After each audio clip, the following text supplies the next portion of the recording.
You're listening to The Scrimmage with Daniel Hargrove and Justin Domashevitz.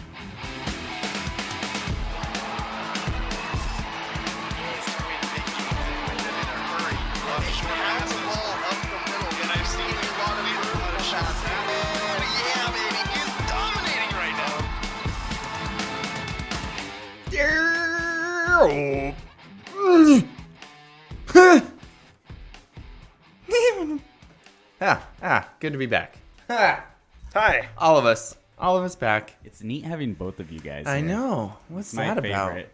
It's been a while. I almost didn't recognize you when I saw you. I was like, Andrew, who's this guy? Is it the neck beard? I haven't cleaned up for a while. Beard. You're listening to Mustache. The Sorry Scrimmage. about Oh, that. Andrew's wanted to so go excited again. he has no idea what to do. Just Or wanted to he go hated my again. intro. Maybe it was the...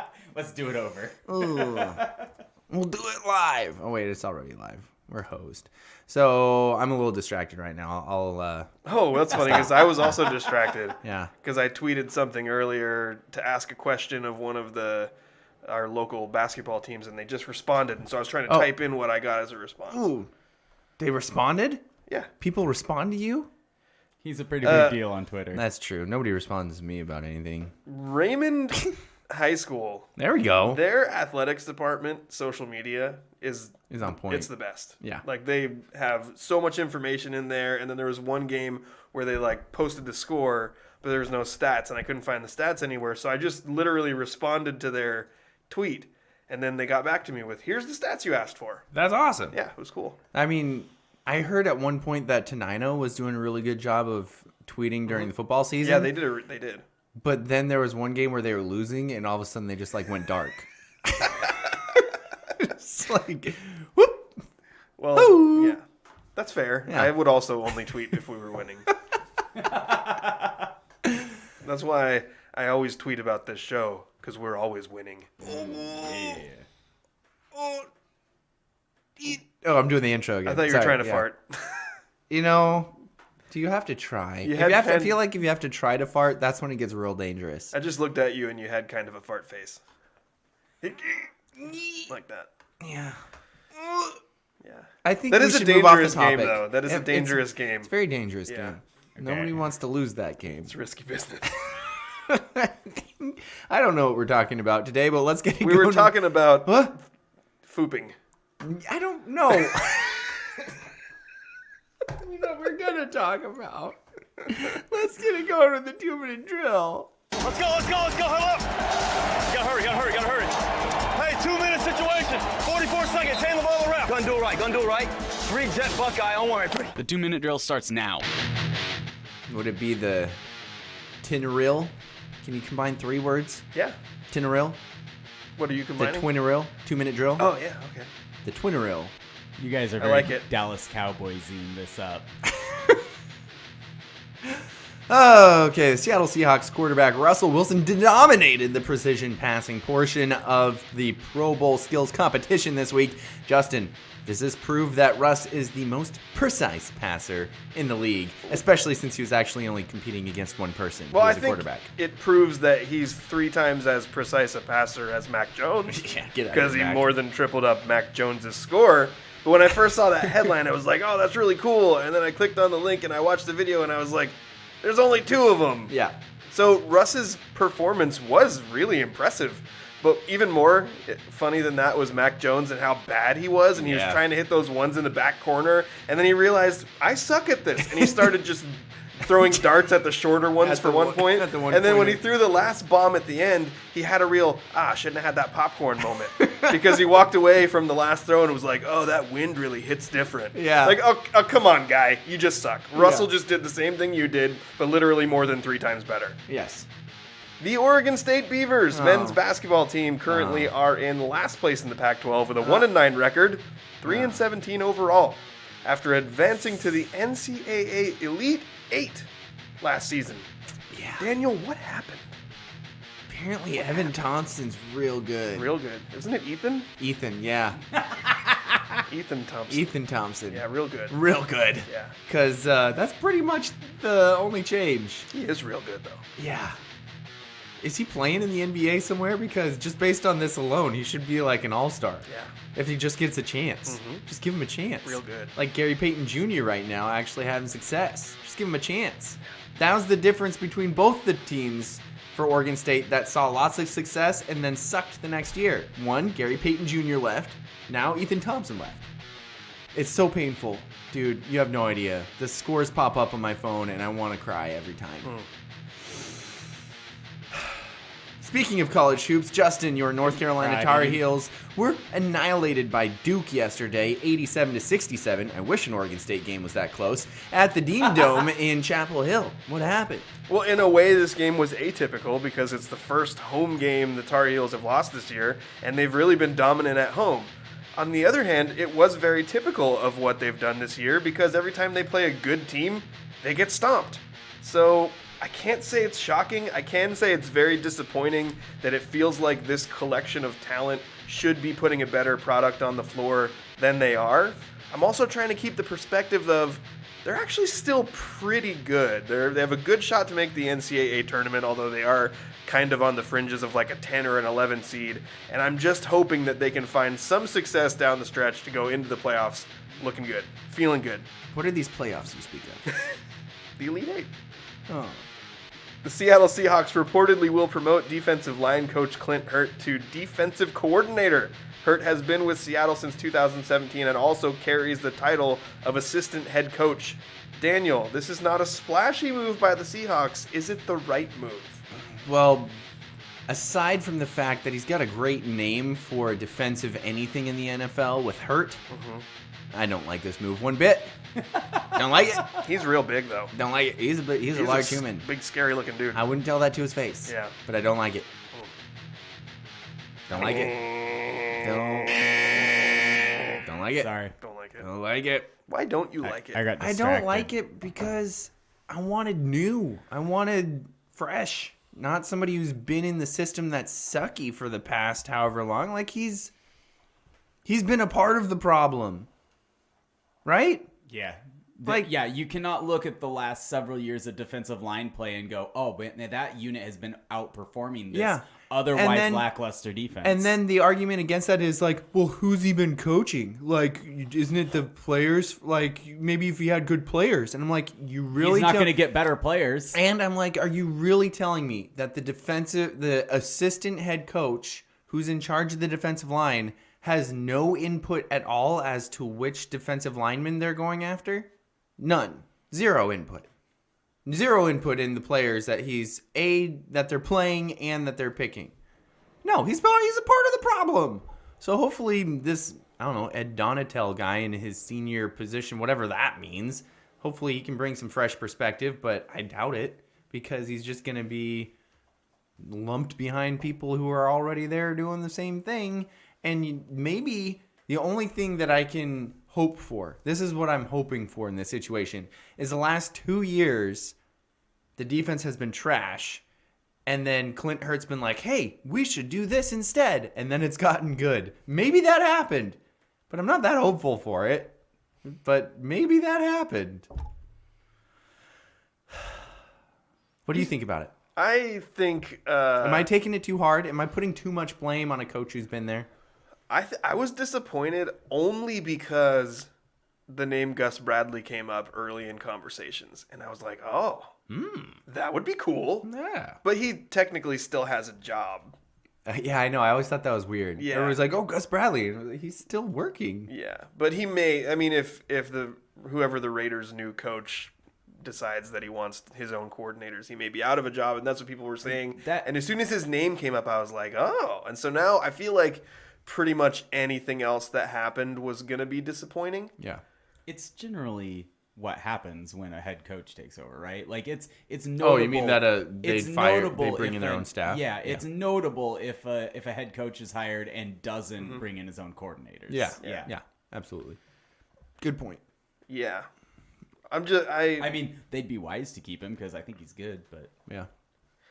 I feel like for the most part, Pete and John have done a pretty good job of finding good defensive coordinators. I think people generally thought Gus Bradley and Dan Quinn were both really good. I guess it did kind of Chris start. Richard was pretty good too. Yeah, Chris Richard at the beginning at least. Yeah. I think Norton specifically seemed to do a real bad job. Yeah. And it's hard to like figure out, was he the problem? Were the players on the field the problem? Yeah. Was the problem that Pete wanted to do what Pete wanted to do and wouldn't let him make any adjustments? And those are all the things that are just really hard for us to know. Was not having Earl Thomas the problem? Yeah. Is that the real big difference? Is you want to play a cover 3 without crazy fast man in the back part of that? Well, yeah, and I mean, Earl Thomas and Cam Chancellor. You can go back to that. You can go back to that defense, and there's a lot of reasons why. In my opinion, Earl's more important than I think Cam. you're probably right. But I think they were both really important. yeah. And Yes. I think the bigger thing was they fit really well with each other. Yes. Yes. And they both freed up each other to do the things that they were best at. Yeah. But, like Cam was a 3rd round pick. Richard Sherman was like a 5th round I don't pick. think I don't think Cam Chancellor was that high. But like that was the point, was like a lot of the best. Earl Thomas was a 1st round pick. Yeah. But a lot of the really good players that they had on that defense at the beginning were later round picks that ended up overperforming. And then on top of that, because they had 5th round was Cam Chancellor. Okay. And Sherman was like 4th, I think, right? Anyway. I think Sherman was also 5th. But also because they had so little money tied up in the quarterback, they spent a bunch of money on short-term rentals like Bennett, and then they were able to bring in Averill, and like just the combination of all those guys was like the perfect storm. Like you got free agents that came in and performed really well, that you paid a good amount of money for a short period of time. Yeah. And then also you had your 1st round pick that turned out to be an absolute stud. And then you also had later round guys. You had 2 1st round picks that turned out to be studs. right? Because Russell Okung Yeah. also was a 1st round pick. Right. But I was talking about the defense Oh, okay, yeah. specifically. Okay. So like that's why that defense was so great at that time. Yeah. But none of that applies anymore. Yeah. Because first of all, the fact that Russ gets paid so much changes the game for them being able to spend big money on those free agent guys. Mm-hmm. But also a lot of the late round picks that they've been drafting on the defensive side haven't really panned out that well. Yeah. But also, they haven't really spent that much money. Like they keep going at these different situations on the offensive and defensive line the same way. They keep just throwing a little bit of money at a lot of people. Mm-hmm. Yeah. Instead of like they've spent a lot of money on those spots without going and getting anybody who's actually good. They haven't been like, hey, you're really good. We're going to give you a lot of money and we'll fill in around you. They've been like, hey, here's a bunch of mediocre players. Let's give them all a decent amount of money. Like, it's been really frustrating. They're hoping to find a diamond in the rough. Yeah. And But so at far, that- they found a lot of rough. At the positions that they've been doing that, it isn't just hindsight that we're looking back and saying, oh, well, that didn't work out, so we don't like it. There were guys that they chose not to get Exactly. that were widely seen as good guys that they could have spent the total amount of money on, and those guys have played well. Exactly. I don't know the names off the top of my head. But On the offensive line, Jack Conklin. Yeah, was Conklin Yes. was the first Yes. one I thought Yeah, of. exactly. Where you're just like, yeah, that guy. He's great. And- It'd be great to have a great guy there. They've done well in trades. yeah. Quandre Diggs, Carlos Dunlap, Dwayne Adams. Brown. Adams, not so much. They might have so- had the worst trade of ever. Oh, that's not even close. You're already mailing sorry, it in on Jamal Adams. If they can't use him, Well, they have used him already. He broke the record for sacks For his while the first year. defense turned for themselves his around. first year, and then he. Oh, so was you're just thinking completely- that- they completely changed the way they used And then him. he got hurt. And then they fired that defensive coordinator. So hopefully, Yeah, he gets and then better. they got hurt. So I'm worn out on people giving up on Jamal yeah, Adams. spare me that's the worst the guy trade was a ever. 2-time All-Pro to start his career. He's not be a clear, bad player. yeah. He's a great player who has a very unique skill set, I and they have to never figure said out he the was right a way. bad player. You No, it just said wasn't- it was the worst trade ever. If you trade for somebody, and it's in competition with the trade for Jimmy Graham. Because Okay, they so you're traded saying the for worst somebody- trade ever they trade- in Seahawks history. I was talking about in under Pete and John. I was Okay. that is I realize you were taking it as in like ever, and no, I don't. At first, even I was know. taking it as ever. Then I was Yeah, taking no. it as Seahawks ever. No, I bet we just could hang find on. worse. I was And just you're saying, like, that that's was a their bad worst one. trade. That's Well- their worst one. Well, yeah, that's their worst one. But Andrew, I just said they do good at trading, and then you And then I picked, said, and the then you big said, recent one wasn't great. yeah, I know, but what you're saying I also is, think it's too early to give up on that trade It and call is. it a bad trade. it is too early. But the thing is I said they're good at trading, and you're like, yeah, but they just had the worst ever. So of course I would think that you'd be comparing them to other people. Oh, I said, well, I intended to say their worst Okay, ever. gotcha. Still, We'll yes, listen back they, to the tape. They just I had actually don't really either think way. they've been great at trading. Either way. I think they got Diggs, which was awesome, but he was getting dumped by the Lions. It That's was far exactly- more the Lions screwing up. I know, that's exactly what you do as getting a good trade is you find people who are screwing up and you take advantage of it. You get Quandre Diggs, you get Dwayne Brown, you get Justin Coleman, all these people, that's you recognizing that they're screwing up by getting rid of somebody. Oh, they traded for Dwayne and then signed him. Yeah. He was. Yeah, because the Texans were screwing up. Right. Jadeveon Clowney, Fair, okay, fair. Jadeveon Clowney was, but you know, I mean, that's how you do good at a trade by somebody else ending up messing up. That's how you win a trade. Gotcha. You don't win a trade because you gave somebody a lot for getting a lot. That's okay. That's both teams doing okay, I guess. But I don't know. There's a cute dog over there. There is a cute dog. I got distracted by cucumber for a second there. Anyway, that all aside, I think that they'll be fine next year. I'm really curious to see how the defense starts. Because, in my opinion, they've had the talent. They've had the talent to do well on defense because they've shown it in the second half of each season. So everybody at going, least well, they above don't have the average. players. It's like, but they've shown that the players can be pretty good at the second half of the year, even this year, despite having a ton of injuries. Yeah, I agree with that. And you also have guys who are sort of coming into their own on the defensive side, like young guys who are emerging. Yeah. And I think you hope those guys can make steps forward. Yeah. So, and you need them to because you have so much money tied up in all these. You got a lot of money tied up in Russ. Yeah. You got a pretty good amount of money tied up in Lockett. You got a lot of money tied up in Adams. You got a lot of money tied up in Bobby. So just with those guys, and then they're going to have to pay DK. They have to figure that one out. That one worries So me. they will need so badly for these guys that they pick up off the scrap heap or guys that they draft who are in their rookie contracts to perform well. Otherwise, this team will not succeed. Absolutely. And this is why I still think that Tom Brady's greatest attribute to him being the greatest quarterback of all time, winningest quarterback of all time, is the fact that he takes less money than he can get. Luckiest quarterback. He said he takes more money under the table. I don't care what it is. I'm You're just- telling me that not anybody else would do that? Like, he takes less cap space than he can get. Yeah. And every single time I hear a quarterback coming out of the draft say, all I care about is winning, man. All I care about is winning. Russell Wilson, win. Okay, then prove it. Take less money. Help your team out. Get better players around you. Never happens. Not once. Not once. So shut up, Russ.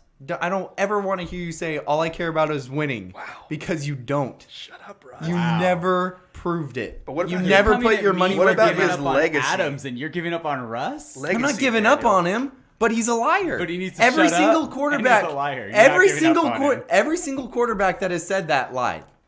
Every single one. Maybe- except for Tom Brady. Maybe they're defining winning slightly differently. Maybe it also involves winning the contract negotiation process. Well, then they're not talking about winning Super Bowls, which is Russ Fair Russ point. mainly says when he says, I want to win Super Bowls. I want to win Super Bowls here in Seattle. I want to win Super Bowls. Bring Then me superstars. Then take less money. You want superstars? Give them more money to do that. Every single quarterback, but Tom Brady's a freaking liar. Because they all say, oh, all I care about is winning football games. I just want to win the Super Bowl. Yeah, then take less money. I want to isolate. It's the only thing. I want to isolate. It's the only thing that's different. Tom Brady is not some god of a quarterback that he can do that much better than everybody. But that's the one thing that's different. No TB12. That's what I was saying. Isn't TB12 his company? I couldn't hear you paid? over the shouting. Sorry. That's been boiling up for the last 3 weeks, but we haven't had a show all together. Yeah. It's been a slow burn, too, because you've mentioned it in our chat several times. And every time I'm like, I know this is going to be good when this actually erupts. I'm like, there's a volcano that's all the lava is heating up inside the volcano, and when it comes out, it's going to go. Yeah. It's just going to come out of me saying that Russell Wilson is a liar and he should shut up. I think there's. And you also said Tom Brady's the only quarterback who's not a liar. He's the only one who's not a liar. Even though he definitely lied about deflating footballs. Yeah, I was going to say, he also... So, they're all liars. Everyone. I got to say, I've watched a bunch of those precision passing skills competitions throughout the years. Russell Wilson's performance was the best I've ever seen by far. It was amazing. By far. So, yes, he was only competing against Mac Jones. Why was Mac Jones Shouldn't have had in the that Pro popcorn. Bowl? Why How's Mac Jones in the Pro Bowl? Why isn't every quarterback in the Pro Bowl Competing required in it. to compete in that? Yeah. I'm far more interested in that than I am in the actual Pro Bowl, They which used to presumably they do have to. They usually They had used more. to do more. It's a recent rule change where only a lower number of people participate in different events. It's dumb. Dumb, yeah. I did love seeing the non-quarterbacks do it, though. And Yeah. I thought it was... I would have loved to see everyone do it, because then you could really see the difference between an elite, super talented athlete chucking the ball and an elite quarterback chucking the ball. I didn't It's huge. Yeah, consume massive. all of the Pro Bowl activities this weekend. I've But watched it a little bit, What was not the much. most entertaining thing to me was the catch contest. Oh, I haven't So they watched do that. something with receivers now, and actually a defensive back, because Diggs from the Cowboys was in it too. Okay. Where it's like a dunk competition. It's like a style competition for who can have the coolest catch. That's So awesome. they do one round where it's no props. They have a big pad so you can flip or fall or whatever. Yeah. And you just make a catch with no props, and then a second round where you can use props. Nice. So some of it was really cool, and some of the things these guys can do are absolutely amazing. But Tyreek Hill, because they had Santonio Holmes and David Tyree as judges, so what Tyreek Hill did in the props round was wear a David Tyree jersey and recreate the helmet catch. Nice. It was pretty cool. So, yeah, that one was really fun. I think that was probably the most fun thing that I watched. And then you turn on the actual Pro Bowl, and they're literally... I think it's getting worse. They're literally blowing Has it plays happened dead already? when... It's like watching two-hand touch football. Not only in the sense that... Yeah, it was going on when I left today. Okay, gotcha. It's not only the fact that guys aren't trying and guys are stopping. The referees are literally blowing plays dead when someone gets two hands on somebody. Wow. So a running back would be running by, a defensive player would just go slap, slap on both sides of them. They blow the play dead. Nothing remotely close to a tackle or anyone being stopped by anyone in the play. It's a is walkthrough. dead. They're not even playing thump. It's actually shocking. I used to fight against this whole idea that the Pro Bowl sucks and it's stupid and nobody tries, because players did, the skill position players still did actually try. Yeah. But it's turned into a thing now where all of them are so afraid of getting hurt, it is completely not football. They need to not make it a tackle football game. They should literally just say, we're going to play touch football, or we're going to play flag football. Yeah, exactly. Do something different. But just say you're doing it. I think they should do the super draft, and then force guys to play different positions based on their positions that they play. The other you'd thing, have the offensive and defensive linemen playing outside, and the... Sorry, I've again got distracted because as soon as you said a catch competition, a dunk contest, there's a YouTube guy that I watched who used to be a receiver at Oregon State. His last name's Dockery. I can't remember his first name, but he does trick catches. That's how he got famous. Now he does a bunch of different stuff on YouTube, but he started out getting that's how he got kind of YouTube famous. He did a bunch of trick catches where he'll jump up, spin, catch a ball behind his back, super crazy stuff where you're just what? Yeah. But Yeah, and then as a nod to in that cool catch contest, which I can't remember exactly what it's called, but that's basically what it is. Yeah. One of the guys, like, as a nod to the dunk contest, when he could have props, he brought his son out, and he had his son stand there with his arms out like a basketball hoop, and then he caught the ball in the air and then slammed it into his son's arms like he was dunking. Nice. That was pretty cool. I like it. I don't remember who it was, though. But anyway, I think that's a good place to move on to my favorite segment of the show. Andrew, what do you think? Serving questions up on a silver platter where the points are made up and the rules don't matter. Time for Stump Daniel. Sorry, I didn't expect you to actually throw it to me. And you know what, Andrew? I actually thought that I filibustered that so well that it was seamless and nobody had to know that you were scrambling. That's why I threw in that. Andrew, what do you think? I wasn't scrambling. I was all ready. And then you threw in, Andrew, what do you think? And I was like, I should have said something instead of click. Well, I'm bringing back a game that we've played before. You bringing sexy back? I already did that No. a long time ago, like when I was born. Awkward. Daniel, I'm bringing back a game that Yes. we've played before. Okay. I don't remember how well you did at it at the time. But this is a game I like to I don't call remember how it works. Whose Stats Are These? Ooh, whose stats are those? So from These. this NFL regular season, I'm going to give you some stats, Stats. and then I'm going to give you multiple choice, and you're going to tell me which of these 4 players belongs to these stats. Okay. Are you ready? Did you know that stats backwards is stats? Stat that. Whoa! You know that race car backwards is race car? Whoa! Whoa! Did you know that mom backwards is mom? Wow. Wow, too! Upside down. Daniel, whose stats are these? Okay. 5,014 passing yards. Mine. They're my stats. Definitely not. 38 touchdowns. In Madden. If you only passed for 5,000 yards in Madden, you're doing something wrong. 5,014 passing yards, 38 touchdowns, 15 interceptions, and a 65.9% completion percentage. Wow. Is it A, Tom Brady? B, Justin Herbert? Is this year? Yeah. Okay. C, Matthew Stafford? Or D, Patrick Mahomes? How many touchdowns? 39? 38. 38? And I'm gonna over go with- 5,000 yards. That's Yeah. an elite club. Yeah. Although they did have an extra game to do it That's this true. year. All the numbers have been changed now. I'm going to go with Justin Herbert. Justin Herbert is correct. That was a shot in the dark. Nailed it. First try. And then I was reading the chat here a little bit and got distracted when you said I was right. Like I was assuming that I was wrong. And then I heard the Yeah, ding. usually you celebrate when you get one. I right. know, right? You didn't at all. No. Brady threw for more yards than Herbert. He had 53-16. He also threw for more touchdowns. He had 43. That's insane. He And also he retired. had less interceptions with 12. And he He retired. also had a higher completion percentage at 67. And he retired. He retired. Bonkers. Probably for real this time. Next one, Daniel. I'll just bite my Whose- nails into this.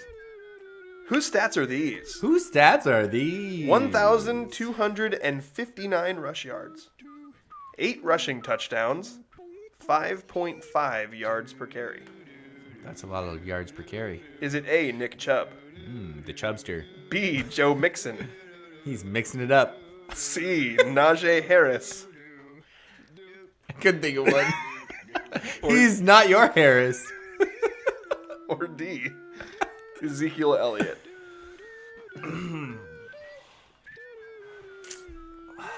It's not that. I'm going to What was the say yards per carry? 5.5, which is excellent. Yeah. it is excellent. League average is typically around 4. I'm going to go with the C, Najee Harris. You should know that's not true. No. Because earlier in the season, remember, I was texting you about the comparison I thought that's why it between was gonna be true. Najee Harris and Javonte Williams, and at that point, Najee Harris had like a 3.7 yards per carry. Right. Now he's 3.9. Wow. So. But yet everyone Nick was Chubb. still just talking about how amazing he was, even though his yards per carry was under the league average. So whatever, Javonte Williams is better, RB1. The answer, Yeah, no. the correct answer, The correct answer is A, Nick Chubb. the Chubster. 1,259 yards, 8 rushing touchdowns, and 5.5 yards per carry. Daniel, you are 1 for 2. Batting 500. Daniel, whose stats are these? Whose stats are these? 73 receptions, Okay. 1,175 yards, Okay. and 8 touchdowns. All right. Tyler Lockett. Is it A, DK Metcalf? Decaf Metcalf. Decaf Metcalf. Is it B, Tyler Lockett? Did you add Tyler Lockett in? Because I guessed that. Is it C, Debo Samuel? Debo. Or D, Jamar Chase? How many touchdowns? 8. Pretty sure I Jamar just- Chase had like 40 touchdowns. I just saw He was on my fantasy team. I just saw Debo's numbers, so I'm gonna be bummed out if it's him. But I'm gonna stick with my original guess and say Tyler Lockett. Ooh, Tyler Lockett is correct. You are 2 for 3, Daniel. All of those guys were in the same sort of ballpark on receptions. Debo Samuel had 1,405 yards and 6 touchdowns, but he had a bunch of rushing stats as well. It's nuts. Jamar Chase, of those 4 guys, actually had the most touchdowns with 13. Okay, I was slightly high. Yeah, just a little. You were close, though. You were there. He scored so many points for me in fantasy. Daniel, you're 2 for 3. Good start. I'm impressed with myself. Whose stats are these? Whose stats are these? 184 tackles, 1 sack, 10 tackles for loss. Is it A, Fred Warner? Frederick. B, Roquan Smith? Roquandrick. C, Jordan Brooks? Or D, Bobby Wagner? It's C, Jordan Brooks. Jordan Brooks is correct. Yeah. You are 3 for 4. Did you know that Bobby Wagner broke the season record for tackles in a season for the Seahawks this year? And then Jordan Brooks broke it the next week. They were both right there at the top of the league for total tackles. Bobby finished with 170. He had 1 sack and 3 TFLs. Fools. Daniel, last one. You're 3 for 4 right now. Pretty solid. I think if you get this one right, we could call it Beaver Zone. That'd be 2 But weeks not straight. not the Tenino Beavers. No. And not the basketball team right now either. Those zones are very good. Yeah. Well, actually, Tenino's okay, but I don't like Tenino. Don't ask me why. I've never done anything specific. I also don't like tonight. I've never had a problem beating Tenino, Yeah. so it's not like I should. I have specific instances that I don't like tonight, but we won't go into that I like the on the black air. field. It's kind of awesome. The black field's pretty cool. Yeah, it's pretty cool. It's also not a great place to be in the summer and midday when it's really hot. Ooh. Yeah. Whose stats are these, Daniel? Whose stats are these? 88 tackles, Okay. 5 interceptions, Uh-oh. 13 passes defensed. Is it A, Xavier Howard? B, Quandre Diggs? C, Jalen Ramsey? Or D, Kevin Byard? I know a couple of those names. Well, Xavier Howard is a corner from the Dolphins. How many interceptions? 5? 5. I'm gonna... What was the last guy's name? Kevin Byard, he's a safety from the Titans. I'm gonna go with Byard. Kevin Because Byard. I think I heard that he had a lot of interceptions, and 5 seems like a lot.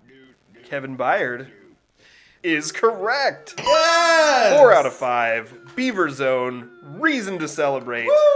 I thought maybe because I had just gone with a couple Seahawks in a row that you might go Quandre, especially since Quandre Diggs did have 5 interceptions. He did too. Okay, Yeah. see, I knew he had a decent amount, Yes. but then I was like, he's not gonna go like 3 Seahawks in a row. See, I'm trying to play mind games with you, but you're on to my mind games. And then there was a Titan, and I was like, yeah, Justin likes those Titans. I do. That's true. Boy, you've got me pegged. Quandre Diggs, by the way, 94 tackles, 5 interceptions, 7 passes defensed. He had a really good season. Get healthy, Quandre. Yeah, for sure. That freaking sucked so bad. And that will conclude Stump Daniel. We do still have a lot of local sports to do. We're going to name an Ole Penn Real Estate Athlete of the Week. Yep. And then we'll close the show out with mailbag. But first, let's take a quick commercial break. Do you have a legal situation and need someone on your side? Let the law office of Jeffrey A. Domashevitz be your advocate. If you've been the victim of medical malpractice, suffered a personal injury, or need representation with real estate law, small business law, or estate planning, let Jeff Domashevitz put his 29 years of experience to work for you. Call Jeff Domashevitz today at 360-612-3991 or visit domashevitzlaw.com. That's DAMASIEWICZLAW.com. Sorry, I just wanted to look at people weird on the live stream coming out of it, and then I can watch it on my phone, and then I'll make myself laugh. Are you watching yourself on the phone? Yep. Your phone right now? I should not have Oh, told. darn it. What happened? Andrew started the video portion of the commercial late, and so I was making this weird face at the camera, but then when the commercial audio ended, I started talking, and then I watched the video, and It's not too late. Make the face again. It was beautiful. that wasn't now the face. you just but look like you're fooping again. yeah, maybe that's going to be the title of the show, isn't it? No. Daniel Fooping. Daniel Foops. It is now. Oh, man. We have to name an Ole Penn Real Estate Athlete of the Week, Daniel. So I feel like we've just had like three. I feel like it's been three people like the whole season, hasn't it? I mean, there's been, for the most part, we did have some Aberdeen wrestlers, which we do have some more Aberdeen wrestlers to talk about. Definitely. Probably a lot of the same Aberdeen wrestlers. Yes, that's a good point. But it's been like, have we had any other basketball players besides McKinley, Gardner, and Seidel? Well, I don't think we have. There's a possibility that it could have been Caden Lovell this week. Yeah, he had But a there good was game. some other just huge accomplishments Yes. in the Twin Harbors that it was Yep. like, if we don't give it to Trey on the week that he starts the week out by scoring 44 points in an overtime win. Yeah. And then the very next week sets the all-time scoring mark for his program. Yeah. I feel like we're probably not doing this right. If we didn't give it to him, then we would have to replace the Athlete of the Week snub award. Yeah. It would no longer be the Trace Ridgeway Award. Yeah. That would then be the Trey Seydel Award. Yeah. But good for Trace, he's going to keep the name on that award. That's true. So our Ole Penn Real Estate Athlete of the Week is Raymond Boys Basketball's Tre Seydel. Certified bucket getter, Trey Seidel. Official certified bucket getter, Trey Seidel. In case you missed it, on our social medias, I made an official certification and sent it to Trey virtually. He did ask about getting a paper copy. You got to get that hard copy. Yeah, we got to get him a hard copy. Laminated. Yeah, but for now, his official certification is just electronic. But Trey, starting the week, as I mentioned, with 44 points. That was in a 72-69 overtime win over Northwest Christian. And then on Thursday, he scored 26 points in a win over South Bend, and that was when he broke the Raymond boys' all-time basketball scoring mark, which previously was held by Ken Hoffer with 1,363 points, and it stood for 55 years before Trey took it down. I'll just say, I have one more point to make about him, but I also want to note that on Saturday, Trey led his team with 26 points in a district playoff opening win over Wahkiakum. They won 74-56. But I also think it's important to note that he broke this record with less games than a normal person would have had. That's true. Because we had last season the COVID-shortened season. Mm-hmm. And there's been cancellations this year as well. I think they had a few games canceled this year as well. That's crazy. So knowing that, like with this adversity, this specific adversity, that Trey was able to go out there and, you know, be on a really good team that's competitive and doing well in the playoffs. Yeah. And also score all these points. And I'm telling you, I know I've said this several times, but I watched him play at the beginning of the year when he dropped 37 on my Montesano Bulldogs. This kid is not just a shooter, man. He is an all-around player. He's had games with lots of assists. He's had games with lots of rebounds. When I watched him play, he was scoring at all three levels, driving to the basket, working the mid-range, hitting the outside shots. To be a certified bucket getter, it takes more than just the ability to score a bunch of points. That's true. You have to be versatile, and you have to be able to go get your own shot. Yep. And Trey can do all of those things. Yep. And I'm very excited to see what a talent like this, because at the next level, where I'm assuming Trey is going to go play college ball, he hasn't committed anywhere yet, but he is in the recruiting process. Okay. And I'm hoping that he will go play somewhere. Absolutely. So we can follow him and see what he does post high school. Yeah. There will always be a place for players who can score like Trey can. Everybody needs shooters. Everybody needs people, as Coach Galloway would have said, to put the round thing into the other round thing. Yep. Because points is how you beat the other team. Yeah. It's important. Yeah. It's important.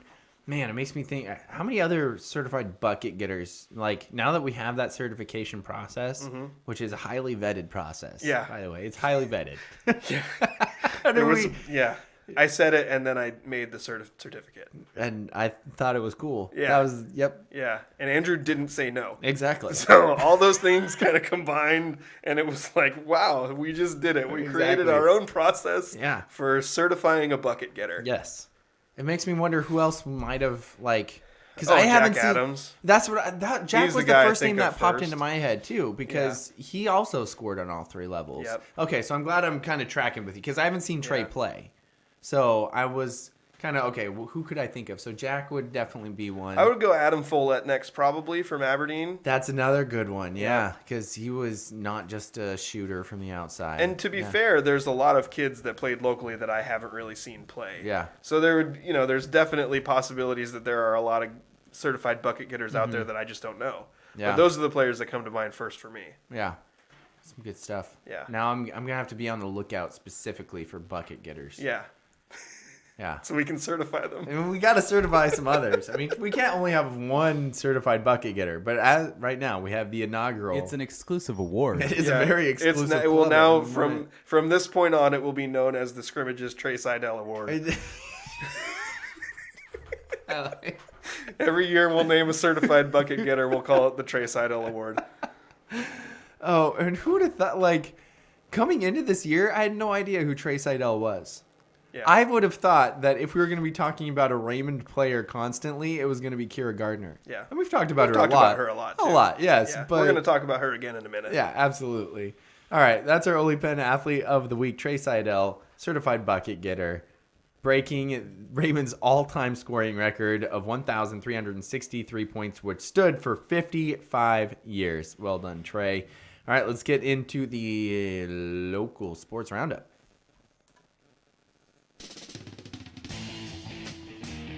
Montesano completed its undefeated league season on Friday with a 51-43 win over Tenino. Playing without two key starters, McKinley Dalen and Michaela Stanfield, the Bulldogs got 19 points from Jaden King and 18 points from reigning league MVP Paige Leishanis. Montesano is number 4 in the state AP rankings going into the district playoffs. And they're number 1 in the RPI rankings, which is super duper important when it comes into those regional matchups. Hopefully they can get back to full strength. McKinley will pull in for you to get back healthy. Raymond put an exclamation point on its perfect league season with a dominant. Oh my gosh, that's not real, is it? Yeah, it's real. That's not real. Yeah, it's real. With a dominant 66-4. Not a typo. 4 win over South Bend on Thursday. I want to know, was that 2 buckets or was that 4 free throws? I don't know. I gotta know. The Seagulls defense held South be a Bend bucket. scoreless the entire second half. Kira Gardner led the way for Raymond with 36 points, 9 rebounds, and 8 steals. Snub. Raymond also won a district opener on Saturday, 78-24 against Toodle Lake. Gardner has scored at least 30 points in 8 of Raymond's 16 games this season. She probably should have won the award a couple more times. And the much anticipated response that I got from Raymond Athletics was that in that Tootle Lake win, Kira Gardner scored 30 points, 9 rebounds, 8 steals, and 5 assists. Just a typical Kira Gardner stat line. Yeah. Is that what they said? No, I'm adding that. They just gave me the stats. I added the typical Kira Gardner. She's right up there with Trace Ridgeway for getting snubbed. Yeah, and I think, don't quote me on this, I think the Raymond girls are the number 1 ranked team in the state in 2B, and I also... In RPI, yeah. And I believe that also the only game they've lost this season was to Montesano. Yep. Crazy. The Aberdeen Bobcats won their 4th league game in a row with a 65-34 victory over Centralia on Thursday in Aberdeen. Abby Martinez led Aberdeen with 15 points, while Marina Marl added 12. Maddie Gore chipped in 10. The Bobcats currently sit in 3rd place in 2A Evergreen League and will face Shelton in their regular season finale on Monday in Shelton. And I'm smiling right now, Daniel, because I realized that before the show started, I told you they lost this game, but they actually won. You said they lost by 2. I think the boys. I think the Aberdeen boys lost to Centralia by 2. Okay, that makes more sense. And I'm not smart, so it's a natural thing for me to goof up. We'll talk a little bit more about playoffs when we're done with the roundup, so I got some more to get into with that. Going into boys hoops, the Evergreen 1A League standings got really interesting this week. You're just twisting the knife at me again, aren't you?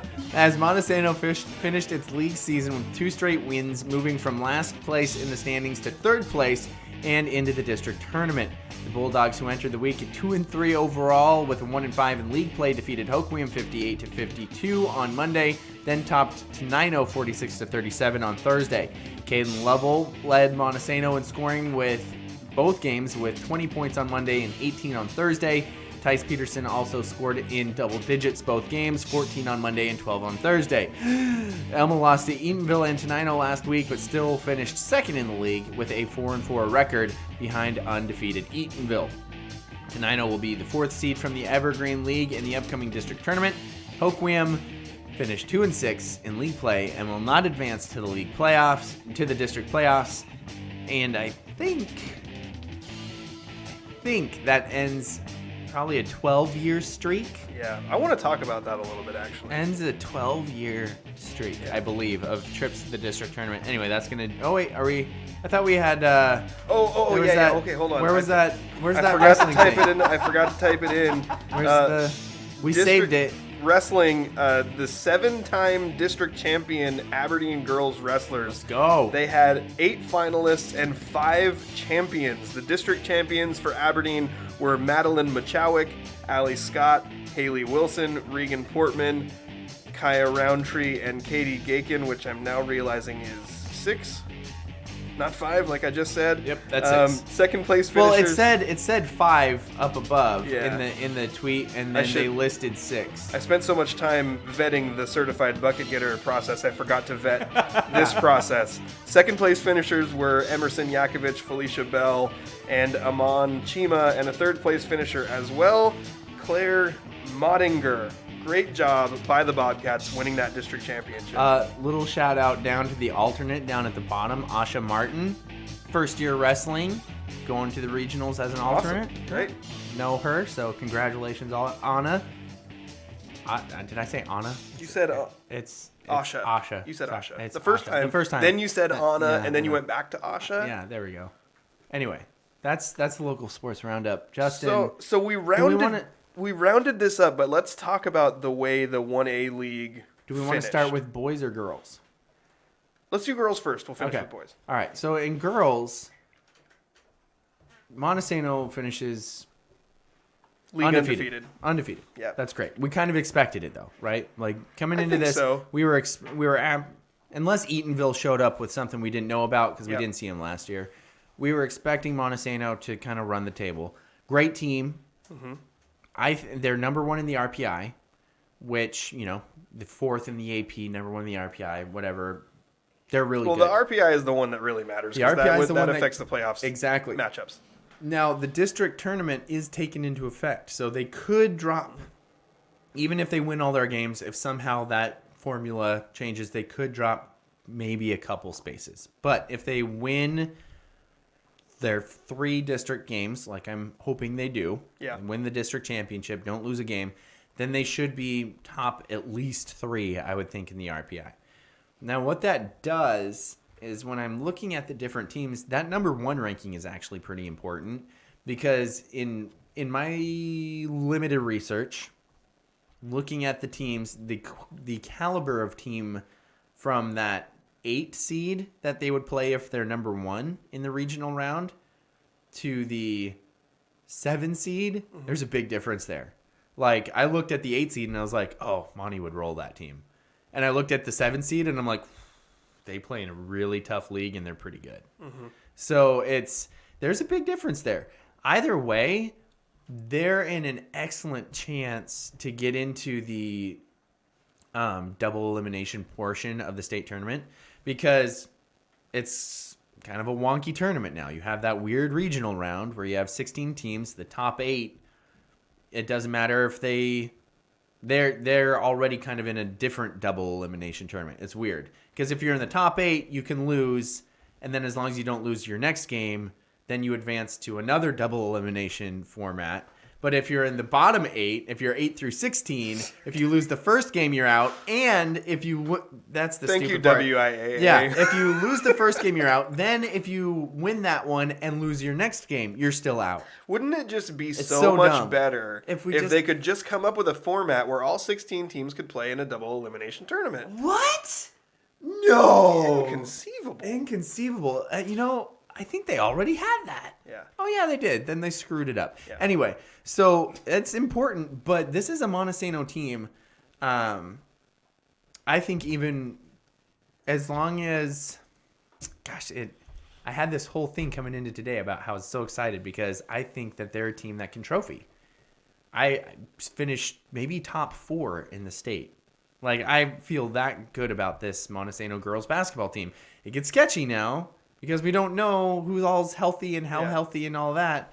But it's kind of a bummer. I'm really excited, and I'm still really excited because I think that they'll go to regionals and do well, and they'll be, but I'm really pulling for McKinley to be healthy. Yeah. Because she's the type of player, I mean, I shouldn't have to explain this too much. Basically, they already have a league MVP on their team in Paige Leisherness. And I honestly thought that McKinley deserved that award this year. So that would put 2 league MVPs on their team. Mm-hmm. And when you got that, you go from a good team that might make it to state to a great team that can do some crazy stuff at state.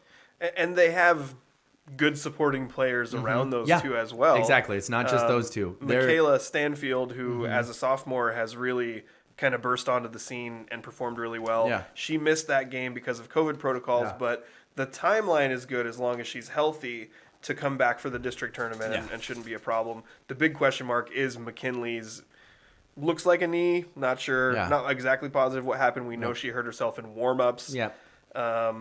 And she is really, really important because not only is she very tall and long and athletic and capable of making plays inside, but she also, as a big, can stretch out the defense as well and hit shots from the outside, handle the ball on the perimeter. Yep. She really is like a full triple threat player. Absolutely. And not having her, even though this would still be a competitive Bulldogs team once Stanfield comes back in. Yep.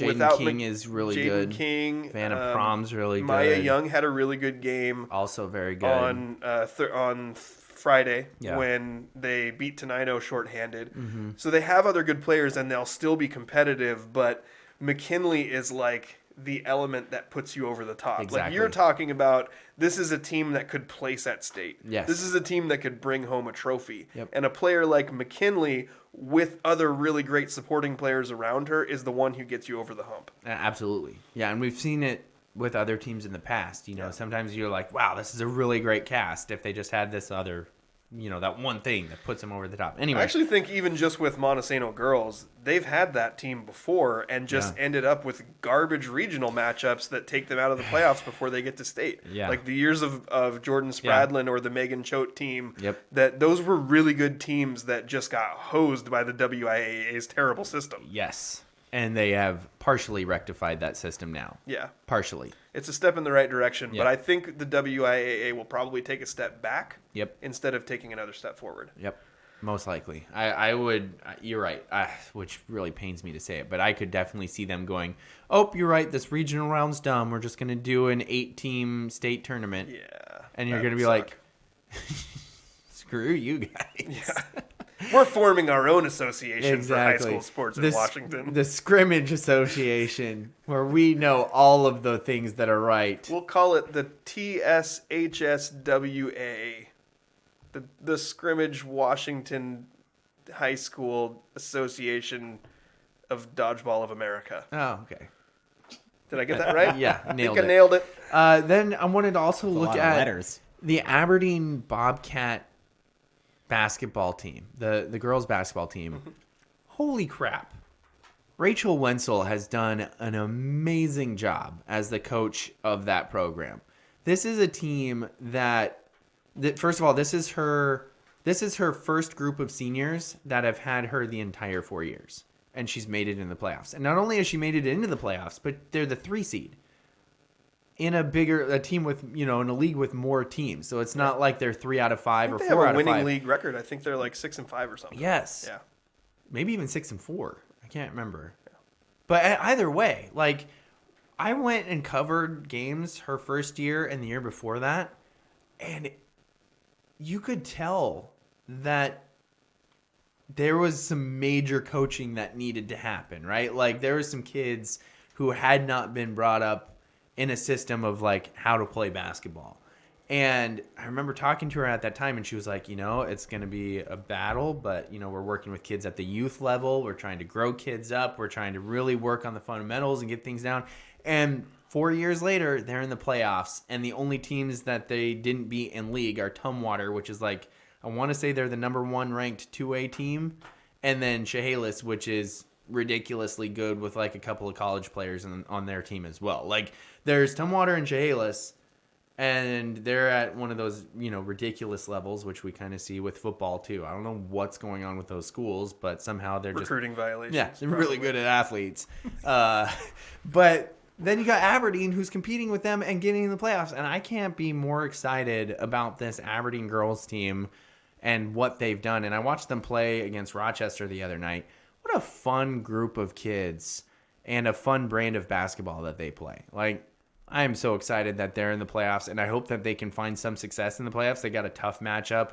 If they get in as the 3 seed, which it looks like they're going to do, I'm not going to jinx it and say that they are the 3 seed, but if they get in as the 3 seed, that means they don't have to play in the play-in game, which is excellent, especially because then if they would win that play-in game, then you get to play Tumwater. But then you don't want to do that. So instead, if they're the 3 seed, they play the 2 seed from the Greater St. Helens. So it's a team that they can probably compete with. And then, like, I don't know, the whole road just changes where they could have a fairly successful tournament. And that district tournament, I believe, is it 4? I think 4 teams from their district tournament goes. So in the 1A tournament, only 3 teams go. Mm-hmm. But I think in the 2A District 4 tournament, 4 teams go to regionals. How crazy would that be?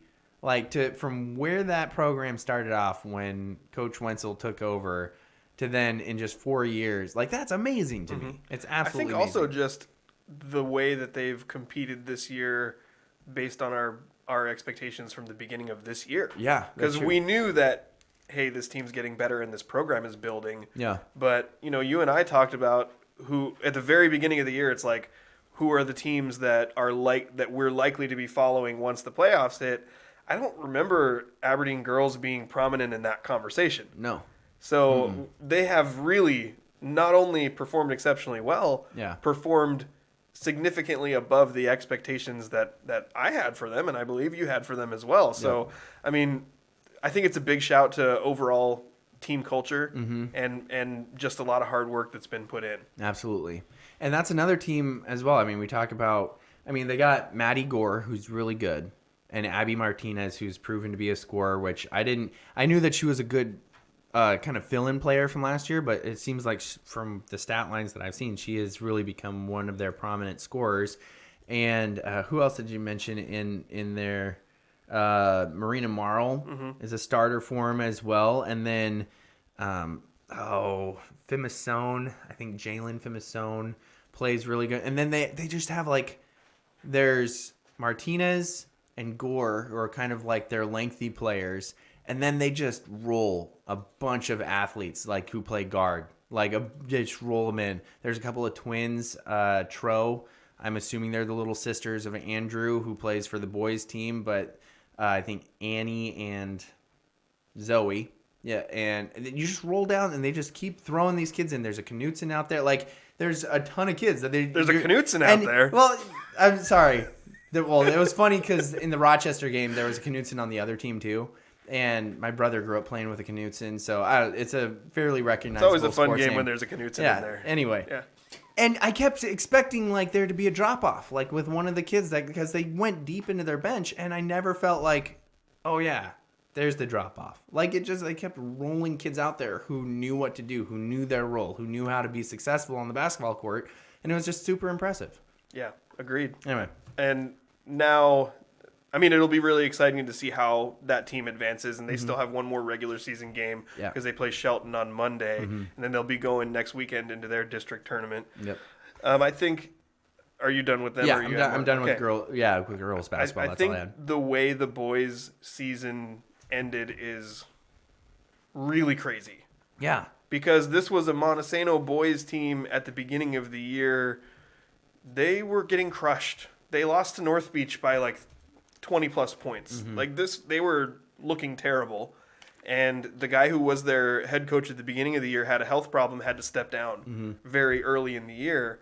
And Doug Farmer took over this team, and they picked up their first win pretty early with him, but I think you could see a shift, almost right away when Farmer got in there, that games became competitive.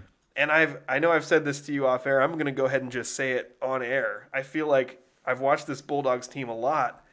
They are at their best when they just turn the game into full chaos mode. The more scattered they can make the game, the more scrappy the game is, the better off they are. But they hadn't translated that into a lot of wins. They translated into a lot of competitive finishes this year.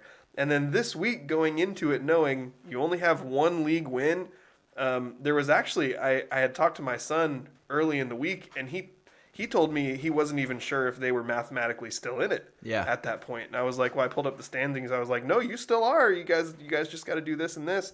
And the win against Hoquiam was just that for 3 quarters. Just absolute chaos everywhere. And then in the fourth quarter, both teams just started scoring, but they were matching each other. And it was a really good game, close and competitive through the whole thing. And then going into the game against Tenino on Thursday, I think most of us thought Montesano was just competing to slide into that 4 spot. Yeah. Not knowing what the tiebreakers were going to be. But then not only by beating Tenino by 9 points did they move into the 4 spot, but they also ended up winning the tiebreaker based on margin. It's the third tiebreaker. It's margin of victory against playoff opponents.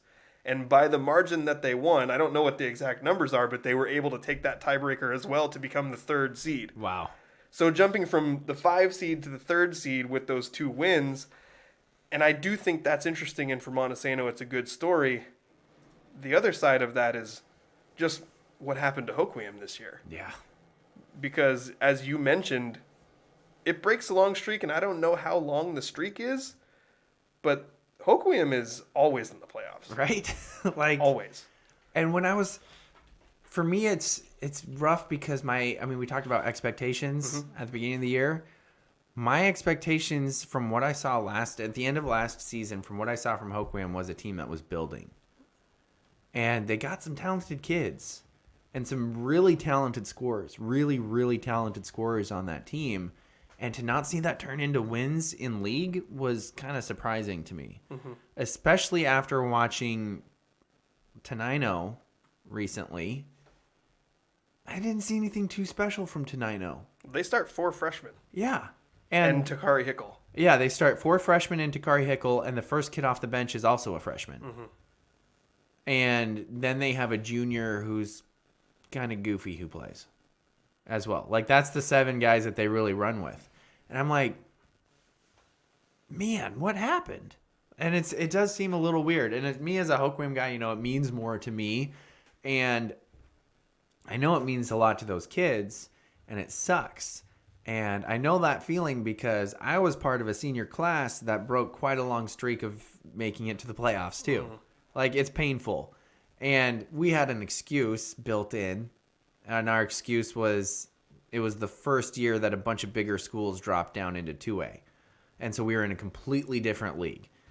But that doesn't really change it. That was just, that's just the excuse I tell myself to make myself Shouldn't have had that popcorn. Yeah, to sleep better at night. The wind really hits different. Exactly. That wind hits different, and I blame stuff on, terrible calls in an overtime game at Centralia, Screw-us County, stuff like that. I've got lots of excuses that build myself into that, but it hurts. It hurts being that first team in a long time because it had probably been, almost 12 years at that point too. So, yeah, I don't know. I just feel for those kids though, because anytime a streak like that breaks when you're playing, it hurts. So it's fun, and for Montesano basketball, I've been on the wrong side of this a lot. It hasn't been a great program. They've had like stretches. The boys basketball program has had stretches of success. Oh shoot! What, the last 4 years? When Coach Galloway was there, and they had some really good players coming through. So I've been on the other side of that, where you're not a very good team. Yeah. I think it's hard to look at this Hoquiam team. That's a struggle for me, is it's hard to look at it and think in a league that's not top level, because this is not by any means the best evergreen 1A boys league we've had. No. It's fine. It's but fine. It's not amazing. We've had really good leagues before, and this is not one of them. Yeah. Eatonville went undefeated, right? Yeah. I think last year's Monty team beats this year's Eatonville by 15 every game. Yeah. So I'm looking at it, and that's without Sam. I've only watched Hoquiam play twice, because I only watched them play Montesano. But I had seen a lot of these kids from last year. Yeah. They have good pieces. Stankovic is good. I watched Templar make some really good plays. And Michael Lorton Watkins, this kid, first of all, I just want to say this. I think he gets unfairly stereotyped as a shooter. Mm-hmm. And he is a very good shooter. Yeah.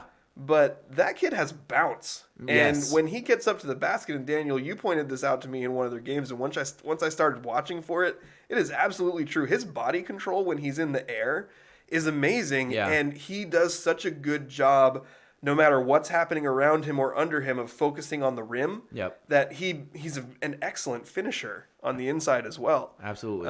And he should be the type of best player and number one scoring option that could be the best player on a good team. It's just hard to look at that Hoquiam team and think they didn't make the playoffs. They were the last place team in the league. And the instinct would be oh, it was a really great league. But it's not. It's just kind of an okay league. Yeah, exactly. So I'm happy for Monty. Yeah. Confused by Hoquiam. Yeah, I'm very confused by Hoquiam too. Especially, like I said, after watching Tenino, because I got the feeling watching Tenino that their best player was Takari Hickel. Yeah. And while Takari's an amazing athlete, a D1 football player, that dude is not a great basketball player.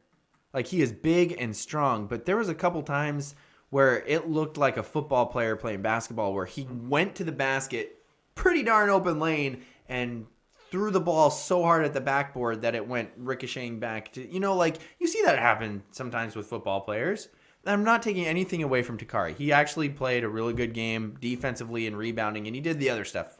But to be a team's best player, you usually think you're going to score a decent amount of points. Mm-hmm. But instead, I saw more Adam Bighill on the basketball court. And again, I'm telling Adam you said that. Yeah. Adam, amazing football player, of course. He will box you out. Oh, he scared the crap out of me when I played basketball against him.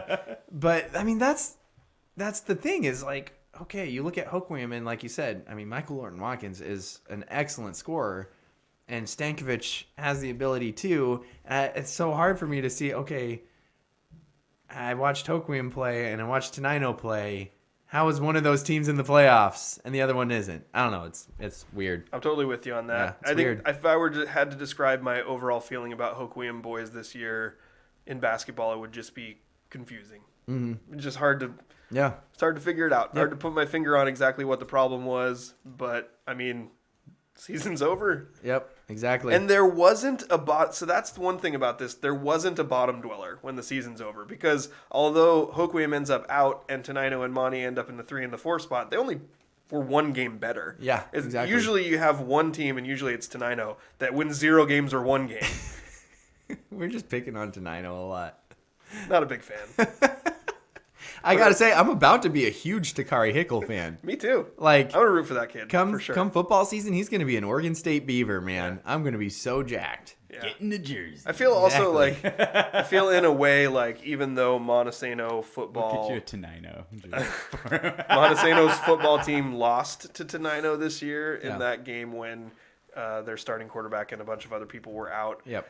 I feel like I owe Takari Hickle a debt of gratitude, because there were a couple of instances where instead of taking the quarterback down, he could have destroyed the quarterback, and he didn't do that. He just took the quarterback down. So I appreciate that. Yeah, Takari's a good guy. Yeah, we'll go with that. But yeah. Tenino, remember when we had that show where we just talked crap about Eatonville for like 5 minutes? So I like talking crap. I have a about Twitter Eatonville. friend named Skip. Okay. Who's an Eatonville guy, and we, exchange messages and stuff and talk a lot about sports. Yeah. And he listened to that show. Oh, good. Yeah, he had a good sense of humor about it. Fortunately, exchange messages. No. He had a good sense of humor about it. He works for one of the sports reporting companies in Eatonville. Gotcha. Oh, nice. I just popped up the stream chat, and here's somebody, Francis, who sends us questions a lot. I forgot.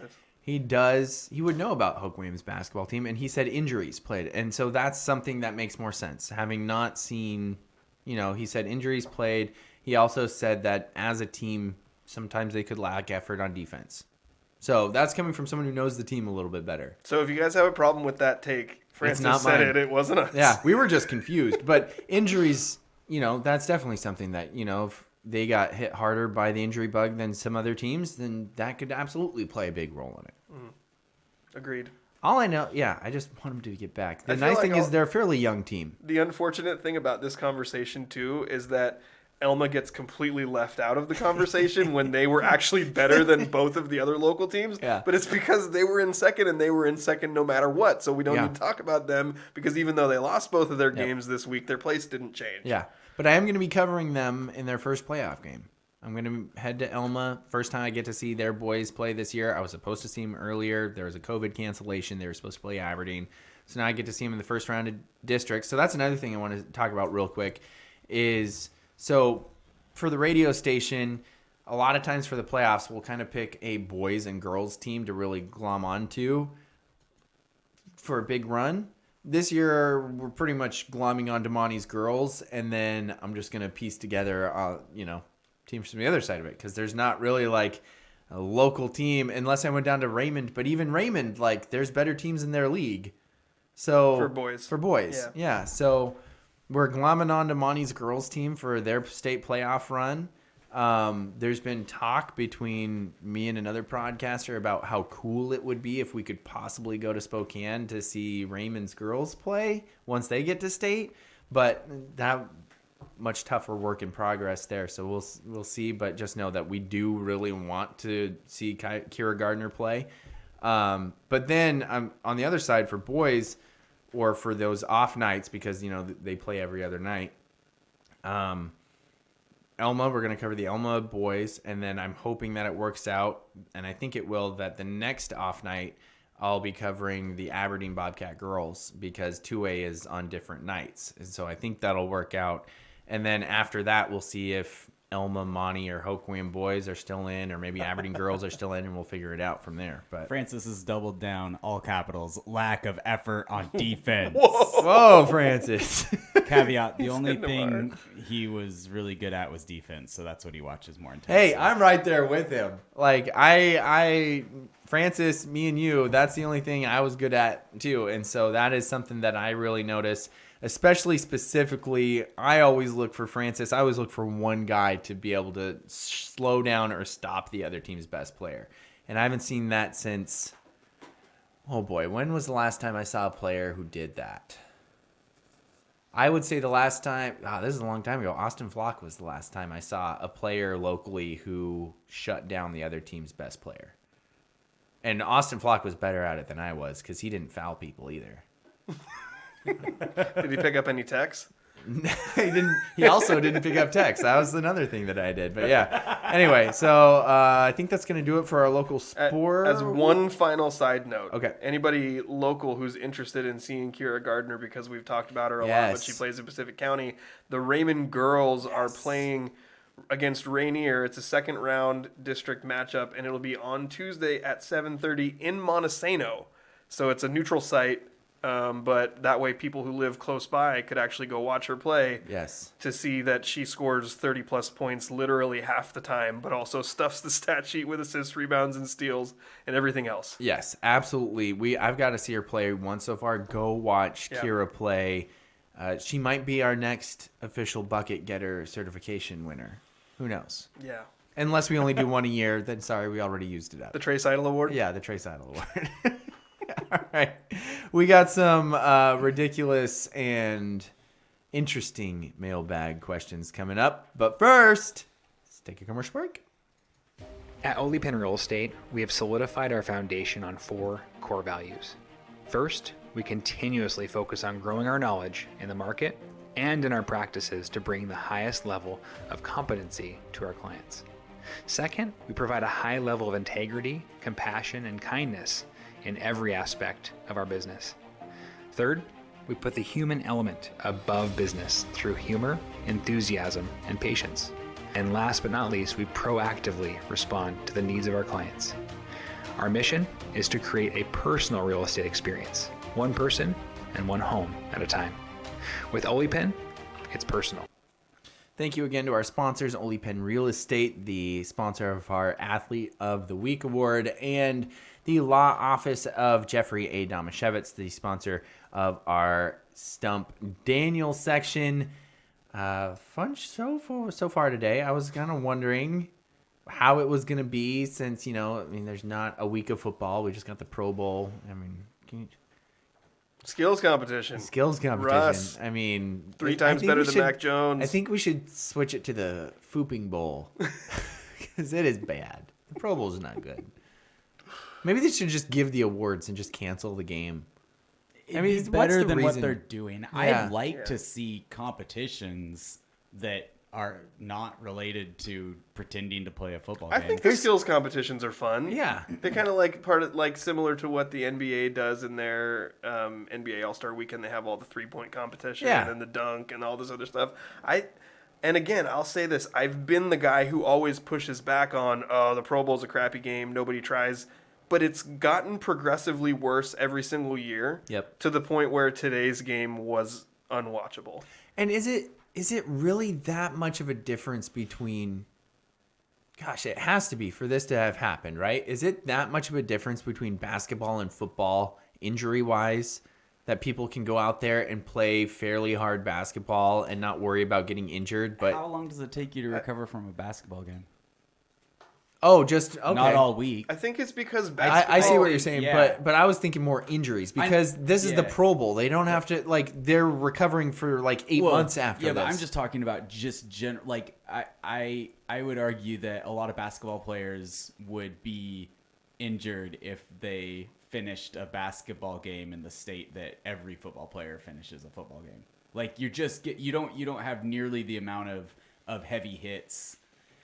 Also, I was just thinking risk of season-ending injury. Season-ending injury. I don't think that's because that's the other thing. As big a part of it as just football hurts, and why would you do it hard when you don't have to, and it doesn't matter, and you're not even getting paid that much in comparison to. I know it's a lot of money, but in comparison to what most of these are Pro Bowl players by definition, it's a pittance. Is it like 50,000 or 100,000 for the winners and 50,000 for the losers or something? It's just not worth it to them. Yeah. Most of them anyway. I guess the question the reason why I brought it up is because the basketball All-Star game is even mid-season. Yeah. So is it going to take somebody snapping an ankle in the All-Star game in basketball before this then turns into what the basketball All-Star game is too. Isn't the basketball All-Star game already pretty much zero defense? I mean, I think guess that's maybe you could the argue big that difference the is that NBA product you is zero can defense. play basketball without collisions, and it doesn't look that different from normal basketball. When That's you a good take point. all collisions out of football, it looks like everybody's just playing patty cake. Yeah, because they are. Because in basketball, you don't have to drag somebody to the ground for the play to be over most of the time. that's true. So Yeah. you get So, like, as do a you think- basketball player in the All-Star game, you kind of try to get in front of the guy who's playing offense, and then if you don't quickly enough, you just let him go by. So do you think just playing flag football would just solve it? I think it would, I think it would make a huge solve difference. a lot of it. Yeah. At least as far as watchability.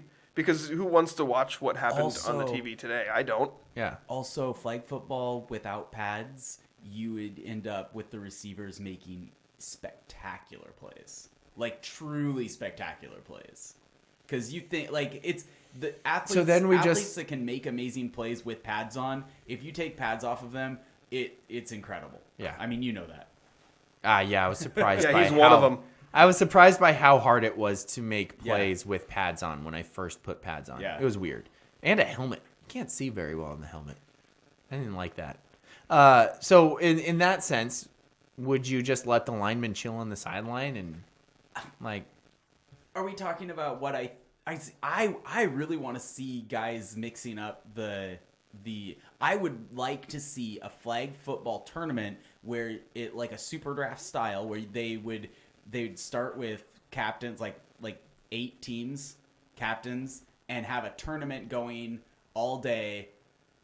But what would the where linemen do? The linemen would be parts of the team. How?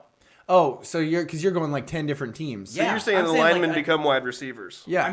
You'd have what it would one be- lineman that would, Yeah, snap the ball back. I would maybe. I get what you're saying because you're saying it's a big tournament, so all the players are shifted on these different teams, and it'd be like when we used to play City League flag football, Yeah. and you had dudes out there that were built like linemen, but they had to play flag football like the rest of us. Yeah. and that's And I was you gonna probably make a would joke want about to have something, but then I You'd decided probably not want to to. have It was mean. quotas. You'd probably want to have quotas for when you're picking teams. Like you'd be able to pick 2 offensive line, or you'd have to pick specific. You wouldn't have to have quotas. You just have to have linemen getting their feelings hurt by getting picked last.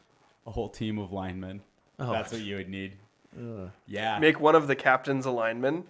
So when he drafts his team, he drafts all other linemen. And they win because everyone's terrified to get close to him because they shimmy their hips. And Oh, I thought you were gonna say because they got real sweaty and nobody wanted that to touch too. them. It's like noon hoops at the Y. Oh, yeah. And the 55-year-old guy who takes his shirt off and it looks like he's wearing a fur coat. And you can't play defense on him because you got to get all up in his wet back hair. Oh, and And then it gets on your sometimes- face. Well, yeah, because sometimes Yeah. you drive into the lane, but instead of actually playing real defense, said bear man just hugs you, and so you just get. And then when you're like, it's sliding down your face and it gets in your mouth. Oh, Basketball sounds awful. yeah, I don't like it. Yeah, because football's not. You just get the same guy just laying on top of you, and you can't breathe then, too. That happened Yeah, but you once. don't play I had football. like a 350-pound guy just lay on me, and the play was over, and I was like, "You gonna move?" And his fat was literally around my helmet, like, and I was like, you gonna move? No, you're just gonna sit here and just, okay. And then one of my linemen then pushed him off of me for me, but that wasn't fun. Okay, mailbag questions. We need the imaging. Oh yes. Oh. The mailbag. Yes, Send the us your mailbag. stuff. Send us your stuff in a mailbag. All right, we have some things highlighted here. Is that what we're going with? The highlighted Sure. ones? So, first one, Angel asks, can plants actually beat zombies? If you have not played the game Plants vs. Zombies, do. It is a blast. I love the game Plants vs. Zombies. I'm going to say no, because zombies don't worry about indigestion that much, and that would be my go-to, is like they eat a poison plant, but they're already dead. I feel so. like it would depend on the zombies. So I always called that game Right. Zombies versus Aliens. And Angel would be like, what are you talking about? It's plants versus zombies. And I'm like, did you see those plants? Those plants are not from Earth. Yeah, Excellent point. So those are like mutant monster alien plants. That's true. They can beat zombies. I've seen it happen. Yeah, that checks out. Sean wants to know, are tacos the Mariano Rivera of the food? Are they the Or most perhaps overrated eggs. food? Yes. Are they the most overrated food, or perhaps eggs? Whew. Are eggs super highly rated? That's what I was wondering. I think they're just I didn't know one eggs of the was that most overrated. consumed foods. I don't Yeah. know that anybody acts like they're amazing, but Yeah. like people eat eggs a lot. So Yeah. I don't think that eggs are very overrated. Yeah. Tacos definitely Tacos are. might be. Because tacos are really good, but they're also like a cultural phenomenon. Yes. I think you're right. Like, I think, yes, tacos are amazing, but, I mean, we're bordering on, like, a new religion. Yeah, agreed. Yeah. And I love tacos. Yeah, I mean it is exactly like Mariano Rivera. Yeah. He was a really good player. He was the best closer, arguably, of all time. But also the single most overrated player in the history of all sports because Exactly. he shouldn't have been unanimously inducted into the Hall of Fame. Absolutely. I mean, he was not a very good starting pitcher, so they moved him to a lesser role. Yeah. All right. Mariano Rivera stinks. Sean wants to know, do Twinkies pair... Different Sean. Is spelled differently, Scene. at least. Scene wants to know, do Twinkies pair well with cheesecake? I would eat the cheesecake and skip the Twinkie. Yeah, me too. I don't hate Twinkies. I'm okay with Twinkies. I don't understand the question, and I refuse to acknowledge it. That's understandable. I think I Is did it like this a food? Is it 7-Eleven like one the last kind time. of? Is it like a food transformation thing? Like if you were making cheesecake and you had to use Twinkies as an ingredient, like in Chopped or one of those shows, would you want a Twinkie cheesecake? Yeah.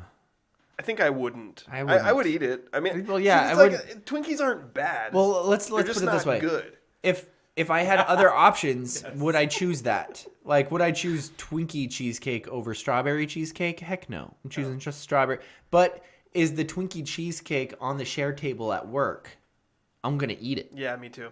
Like, Is there anything that you're not going to eat on the share table at work? Yeah, Doesn't there's everything just random seem- stuff shows up on our share table that I'm like, somebody's cleaning out their pantry at home, and no, I don't want to eat that either. So you don't think stuff tastes a little better off the shared table? It does. But some of the stuff still is like, no, I'm not going to eat that. I'm not going to eat your stale whatever that is. Just as a matter of principle, I wouldn't eat anything off of a shared table because there's a chance that someone may have touched it before me, and I just have a thing about food that's been touched by other people. Yeah, that checks out. Even if it's just a chance, like what if it's like individually wrapped stuff? Like One what of if it's the- like fun sized things Yeah. of chips? No, if it's individually wrapped, it's totally fine. Yeah, but I can see that. Like muffins. What if Yeah. a muffin ends up on like multiple muffins? Will you grab a muffin? No, not if it's a 6-pack of muffins and there's already a muffin taken out of it. I will not grab another But if one. you're the first one to the So this is my bosses know this. So like when they bring in donuts for work, yeah. my boss will bring the box to me first because he knows that if anyone takes a donut out of it, I won't take one after. And he'll pout. No, I won't. I don't care. I'm not that way. But I'm totally fine with not eating the food. Actually, one of the times that I don't even know if Andrew would remember this, but one of the times that I've been angriest with Andrew in my whole life was the time when I was sitting in the office and I had a plate of pizza, and he went into the office when I turned around and he picked a piece of meat, like a piece of sausage, off the top of my pizza. And then ate it and walked out the door. And I followed him out the door and screamed and cursed at him. I don't 'Cause remember that at all. He might have thought I was kidding, but I was not. I was really mad. And then I threw the pizza away. I'd do it again.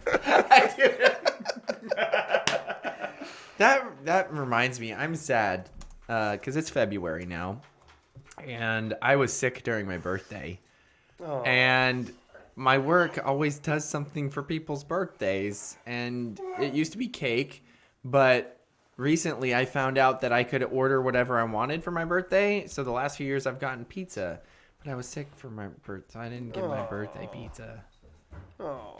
I know. That is sad. Can you just tell him, hey guys, I know that I missed my birthday of work. I thought about it, but then I thought I was going to be like making too big of a deal Do you about want it. Do you want me to ask? I could be like, hey, I especially don't want you to ask because you already think that birthdays in general are kind of ridiculous. I'll just be like, hey, Daniel's boss. Daniel won't tell you this, but he's really sad that he wasn't at work for his birthday, so he didn't get birthday pizza. Exactly. Can you do a makeup birthday party with pizza? Exactly. Yeah. Is that so hard? Is that too much to ask for? Yeah. No, I don't think so. I mean, no. first you got your whole week of your birthday off, Well- and now you want pizza. I was sick. Or sick. I wasn't allowed at work. Let's put it that way. Wasn't allowed at work. All right. Jamie, top 5 greatest movie trilogies. Her top 5 is Godfather. No, this is boy Jamie. His top 5. Sorry, Jamie. You know this, Jamie. He's Yeah, going to be I very know, offended.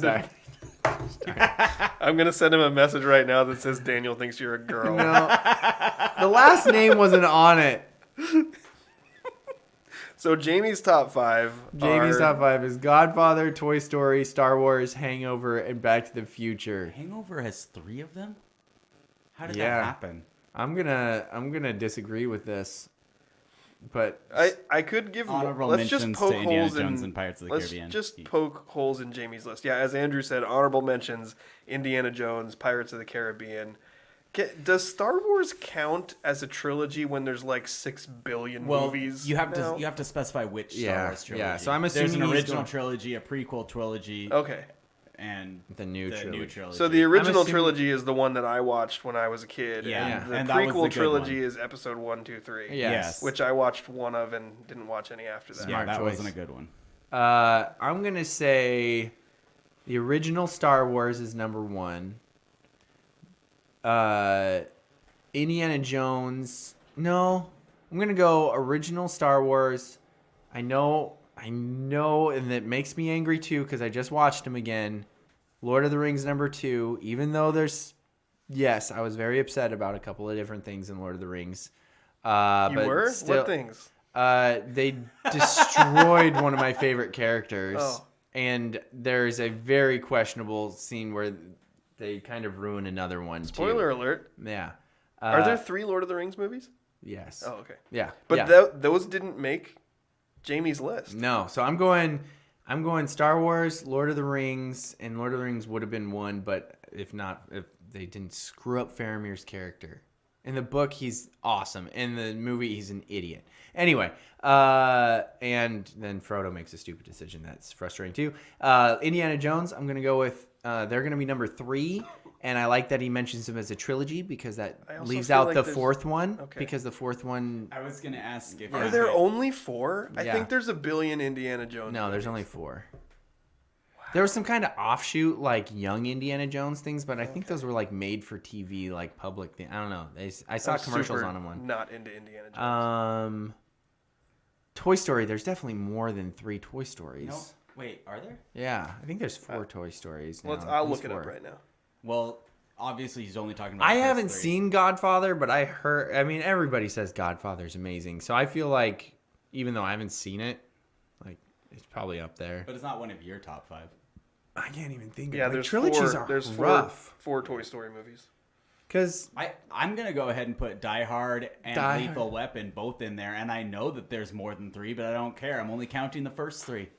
Okay, well then Toy The Story first could 3, be in it. Yeah, And Toy that's Story why could be in it. I was going Okay. with Toy Story. As But well. see, the thing is that's the tough thing with trilogies because they never stop at 3. they always ruin them. If it's good, they never stop at So 3. this is what you just described is exactly my experience with The Hangover. Yeah, Because the I first Hangover is loved funny. the first Hangover movie. Watched the second one, hated it, didn't bother to watch the I third did the one. same thing. I Yeah. did the same exact thing. Shrek. And so when I Shrek has a trilogy as well. I was just trying to think of trilogies, not Yeah. great ones. I don't but- think Hangover belongs on here because I think it totally fell apart after the first movie. and that's what happened. So like I didn't know there was Pirates more of than the one Back to Caribbean. the Future movie either. Really? Oh, I watched Yeah. the first one, but I didn't really care for it. gotcha. The Pirates of the Caribbean, the first Pirates of the Caribbean movie, Terminator. Terminator might be up there. The first Pirates movie was great. Yes. The second one, not good, but I loved the first one so much that I watched the third one. Then the they Future. started different storylines, and I've watched all of those as well because I'm bored and I have Netflix. So Back to the Future came out before I was born. I don't mess with movies that come out before I was born. Movies were bad back then. I also haven't seen The Godfather. I think Toy Story's good. I think Star Wars, also the original trilogy, belongs on this list. But that was before you were born too. I'm not super into it, but like I acknowledge that it's good. There are exceptions. What to about that Indiana rule. Jones? I watched one Indiana Jones movie. Please tell me it wasn't the newest one. I couldn't. No. This was. Okay. I was a teenager. Okay, good. I went to my buddy Chris's house, and he had a. skull. This actually happened because when I was in high school, Yeah. my friend Chris was shocked that I had never seen an Indiana Jones movie. The Chris that I know? Yeah. Okay.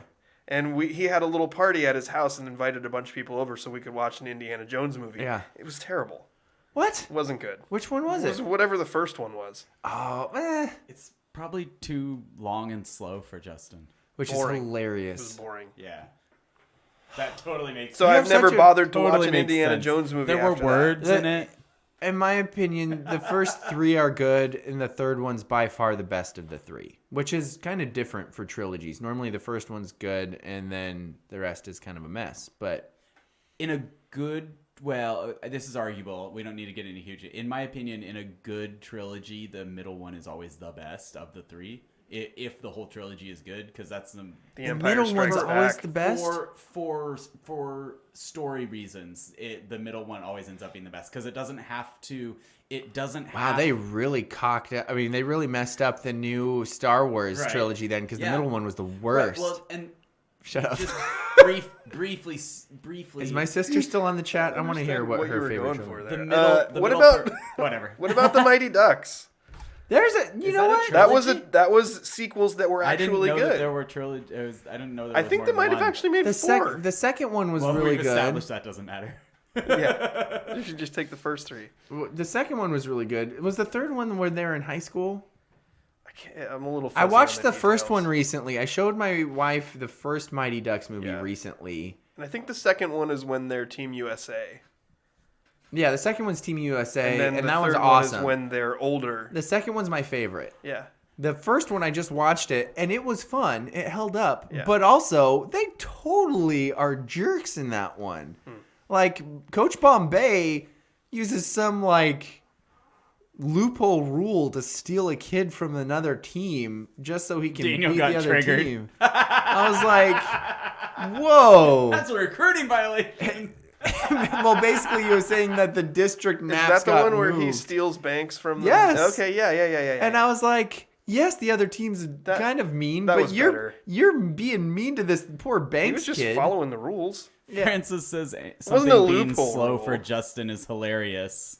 Mighty Ducks, what are they? Never watched. Wow. But the second one, the USA one, was really good. I gotta say, I was at a basketball tournament with a guy from Iceland, and Iceland's the bad guys in the second Mighty Ducks.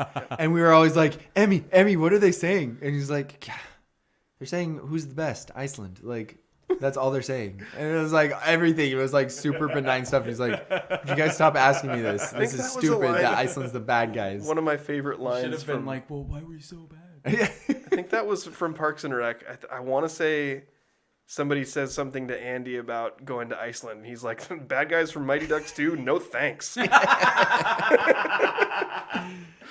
Yeah. Francis also said something being slow for Justin is hilarious. Yeah. Is he saying I'm slow? I don't know. I'm not sure. I'm not going to read into that comment. I'm just saying what he said. Yeah. So yeah. So, yeah. Any you want to throw in any others? No, I'll just like to point out that Jamie did a terrible job on his list. And that's all. I'm not going to make a list of my Justin's own, though. returning to form. Here's a great Suck it, question. Jamie. Does Lightning McQueen have auto insurance or life insurance? Chris wants to know. Does feel like Lightning he has McQueen from Cars have auto insurance or life insurance? I feel like he can choose to have life insurance, but he's required to have auto insurance because life insurance doesn't have liability coverage. And liability coverage is what you're required to have. So he has to have auto insurance. Taking a very weird turn But- on the series cars. But if everyone is people a car, die in that series. but if everyone is a car, if you hit someone else, it's just like some kind of assault, right? So it becomes like a criminal offense. That's an interesting point. Maybe. But if you hit somebody during a race, isn't that kind of like somebody hitting somebody during a hockey game? Like it just kind of happens. Yeah. Oh, is it Or football? Is it Or serious, football game? or is it like hitting somebody during like speed skating? I think it would be all about intent. Yeah, but I'm saying it wouldn't be assault. Like if you ran into somebody, Oh, accident, yeah. like if you crashed in speed skating, Yeah. they wouldn't be like, "Oh my gosh, you're It's assault. Yeah, They'd okay. be like, yeah. Gotcha. I see what you're saying. Interesting question. Things we need to know. It's gonna do it, I think, for our show today. So for my co-host Daniel, shut up, Russ Hargrove, All quarterbacks are liars. except Tom Brady, Oh, whose only lie ever was about deflated footballs. yes. I can't think of anything to call Justin. I always fail at this part of the show. You're Makes not me good at sad. thinking ahead. And for our trusty producer Andrew, the pizza ruiner, Gross. It was delicious sausage. Oh, now I'm hungry. Andrew loves delicious sausage. And my co-host Justin Domashevitz. If anyone wants to give Andrew some delicious sausage, Oh, I could go for some sausage right now. I heard that about you. I've been listening to the scrimmage. I'm so hungry. Heard that too.